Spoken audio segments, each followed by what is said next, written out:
Welcome, everyone, to another episode of Behind the Shades. Today, I want to talk about the Dame Dash interview on The Breakfast Club. So, we've had a couple of weeks for it to simmer down because it was marinating in a lot of people's minds.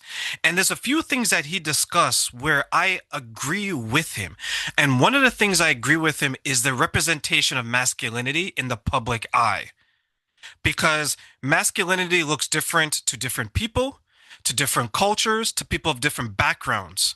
But one thing he highlighted when speaking to Charlemagne was, are you a proper representation of masculinity? And this is what he said. You want people to listen to you, and that we want people that represent masculinity, because men need to be doing what they need to do as men. They don't need to be worried about girl stuff, period. What's girl stuff?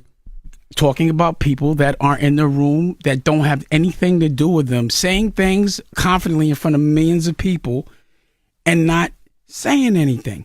You know how many times I've seen people punk you? I would never let anybody talk to me a certain way. I'd rather get my ass whipped. That's where we're different. We got different trauma. So you can't really look through my eyes because you do things different. You that much? No, do I look bothered? Yeah. I'm bothered. Actually, you do. What I'm bothered about is you're speaking in front of people confidently and you don't have the experience or the knowledge. And also, I'm afraid that white people think that we act like you. So I want to talk about one of the points he made where he said talking about things confidently when you lack the experience or the knowledge. This is something that is plaguing a lot of men. What do I mean? So if you look at, let's say, as you get older, you should have an idea of what type of person you want to spend the rest of your life with. Let's say, for example, over 40.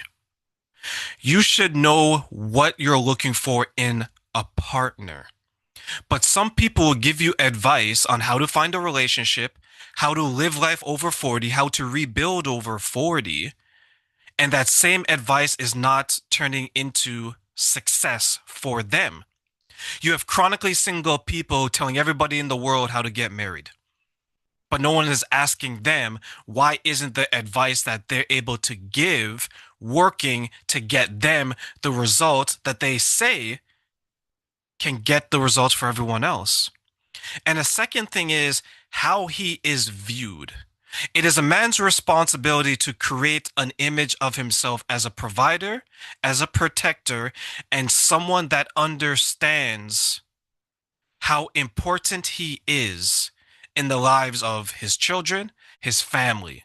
But when you look at some of the behaviors that Charlemagne, for example, or just men in general, have displayed, it gives a poor representation of men, which is why you have some women saying that this is toxic. Because what they think masculinity is a toxic representation of it, because it's like a hybrid between what a man wants to be and his inability to be emotionally available or in control of his emotions. So when they mesh together, when they merge together, you have someone that entertains gossip. You have someone that speaks about things that maybe they're not the most experienced or knowledgeable about. And you have people intentionally putting out wrong information as fact. They know it's wrong, but they want you to be so emotionally invested in the dislike of something else, men online talking about women, that you will oversee the truthfulness. You oversee the factual nature.